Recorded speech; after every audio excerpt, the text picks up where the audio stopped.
My daughter asked why Dad slept inside Aunt Rachel's room during last summer vacation together permanently. My daughter asked the question while I was brushing her hair before school, like it was something completely normal. She was sitting cross-legged on the bathroom counter in her dinosaur pajamas, eating dry cereal from a plastic cup, when she casually said, "Why did Daddy sleep in Aunt Rachel's room at the beach house?" I remember stopping mid-brush so suddenly she complained I pulled her hair. For a second, I honestly thought she meant one of those nights everybody stayed up drinking and passed out randomly after midnight, but then she said, "No, like every night after you fell asleep." My stomach dropped so hard I had to grip the sink. My husband Josh was downstairs making coffee while I stood frozen upstairs, realizing a 7-year-old had just accidentally ruined my entire marriage before 8 in the morning. Last August, my sister Rachel rented a beach house in North Carolina for a family vacation. It was supposed to be relaxing after a brutal year. Josh had lost his job briefly in spring, my anxiety medication stopped working properly, and our daughter Emma kept having nightmares after changing schools. Rachel offered to pay most of the rental because she had recently gotten promoted and wanted family healing time. Looking back, there were moments I ignored because I desperately wanted one peaceful week. Josh and Rachel were constantly together during the trip. Morning walks for coffee, grocery runs lasting over an hour. Inside, jokes nobody explained. One night, I woke around 2 and noticed Josh missing from bed. I found him downstairs watching television alone. At least that's what he said. I remember feeling suspicious briefly,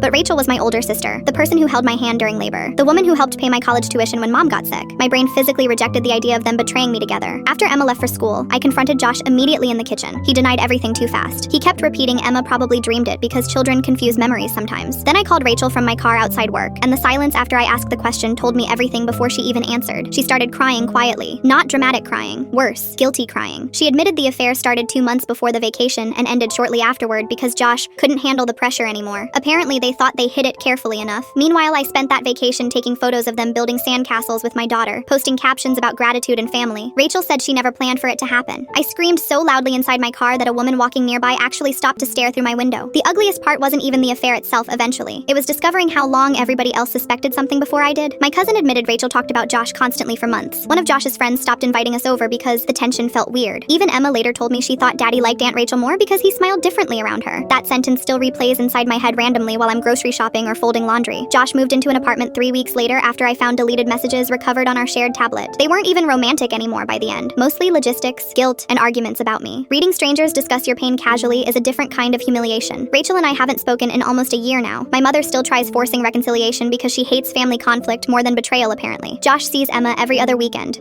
though she recently asked why he doesn't come home anymore if he already said sorry. I didn't know how to answer that without sounding bitter. Last Friday, I drove past Rachel accidentally while she was pumping gas across town. She looked tired, older somehow. We made eye contact for maybe 2 seconds before she looked away first. I sat at the red light afterward, realizing I missed my sister almost as much as I hated her, which honestly feels like the cruelest part of everything.